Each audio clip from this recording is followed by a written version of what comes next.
নমস্কার, কেকাস কিচেনে আপনাদের স্বাগত। আজকে আমি একটা টিফিনের রেসিপি আপনাদের সাথে শেয়ার করছি।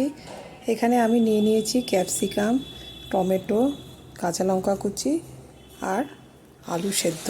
প্রথমে তেলটাকে খুব ভালো মতো গরম করে নেব। তারপরে আমি একটা বয়েল করা আলু এইভাবে হাত দিয়ে ভেঙে নিচ্ছি।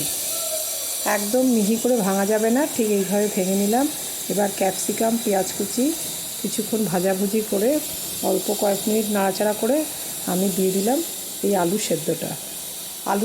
ওভেনের আঁচটা আমি মাঝারি থেকে সিমে করছি। এইভাবে আমি নাড়াচাড়া করে নেব। যেহেতু আলুটা আগে বয়েল করে নিয়েছি, সেই জন্য আলুটা সবার শেষে দিতে হবে।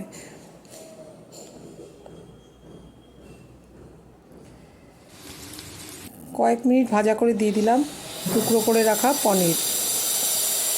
পনিরটাকে দিয়ে আবারও কয়েক মিনিট নাড়াচাড়া করে নেব।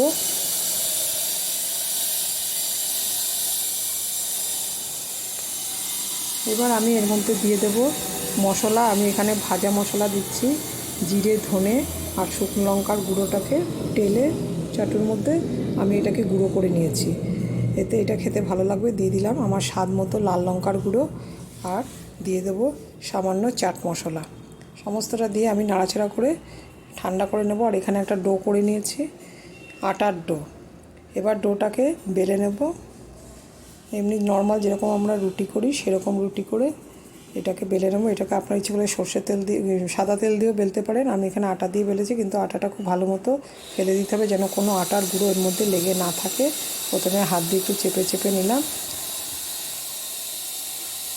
এরকম একটা ঠিক হয়েছে। এরকম খুব বেশি ভারীও হবে না, মোটাও হবে না। এবার আমি ওই কষানো সবজিটা এর মধ্যে অ্যাড করছি। বেশ শুকনো শুকনো হয়ে গেছে। পরিমাণ মতো নুন দিয়ে দিয়েছি, আর একটু সামান্য চিনিও দিয়েছি। একটু মিষ্টি মিষ্টি হলে খেতে ভালো লাগবে।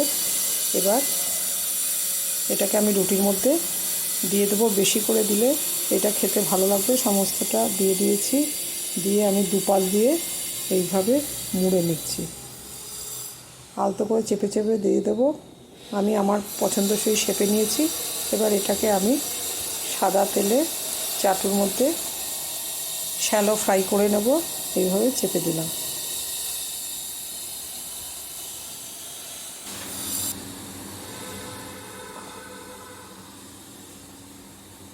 আমি প্যানে অয়েল ব্রাশ করে দিয়েছি। এটা আমি শ্যালো ফ্রাই করব। এক পিঠ হয়ে গেছে, একটা সোনালি রং ধরে নিয়েছে। আপনারা ইচ্ছে করলে এটা ডিপ ফ্রাইও করতে পারেন।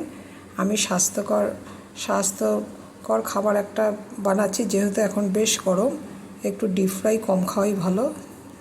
সেই জন্য আমি শ্যালো ফ্রাই করেছি। দুটো পিঠই খুব ভালো মতো সোনালি করে নেব। আমার এই রেসিপিটা হয়ে গেছে। আশা করি আপনাদের ভালো লেগেছে। যদি ভালো লাগে বাড়িতে অবশ্যই ট্রাই